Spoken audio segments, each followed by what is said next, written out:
आजच्या पाठाचे नाव आहे डोंगरदादा. डोंगरदादा फारच दुःखी होता. एकटेपणामुळे कष्टी होता. तो सारखा विचार करायचा, काय करावे.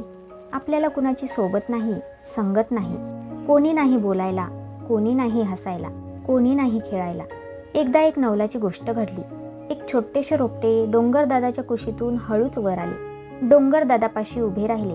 टकमक टकमक पाहायला लागले.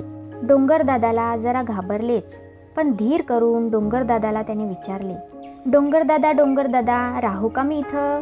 मला देशील का तू आसरा? डोंगरदादाला खूप आनंद झाला. तो म्हणाला, वा वा, राहा की खुशाल, तुझं इथं स्वागतच आहे. रोपटे डोंगरदादाच्या मांडीवर जाऊन बसले. डोंगरदादाने त्याला खाऊ पिऊ घातले. रोपट्याचे मोठे झाड झाले. मग दुसरी रोपटी आली. तीही डोंगरदादाने वाढवली. डोंगरदादाकडे आता खूप झाडे झाली. काही दिवसांनी धिटुकल्या वेली आल्या.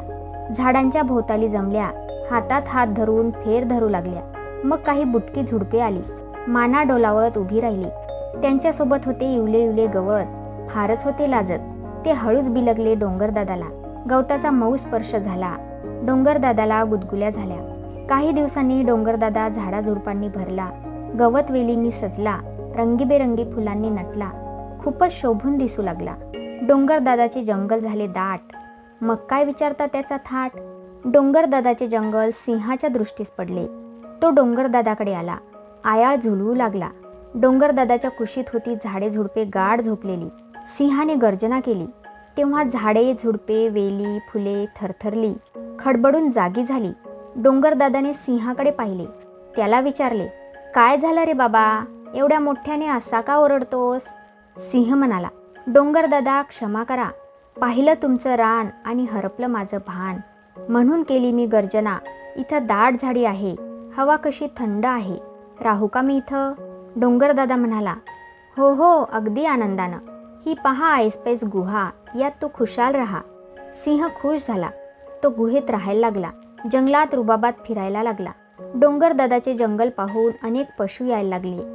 डुलत डुलत आली वाघोबाची स्वारी. सोंड हलवत आला हत्ती. मान वळवत जिराफ आला. शेपूट उभारत कोल्हा आला. डोळे मिचकावत अस्वल आले. पळत पळत लांडगे आले. सुंदर सुंदर हरणे आली. तुरू तुरू धावायला लागली. गोजीरवाणे ससे आले. टुनटुन उड्या मारायला लागले. वाकुल्या दाखवत माकडे आली. फांद्यांवर झोके घेऊ लागले. डोंगरदादाने सगळ्यांना आसरा दिला.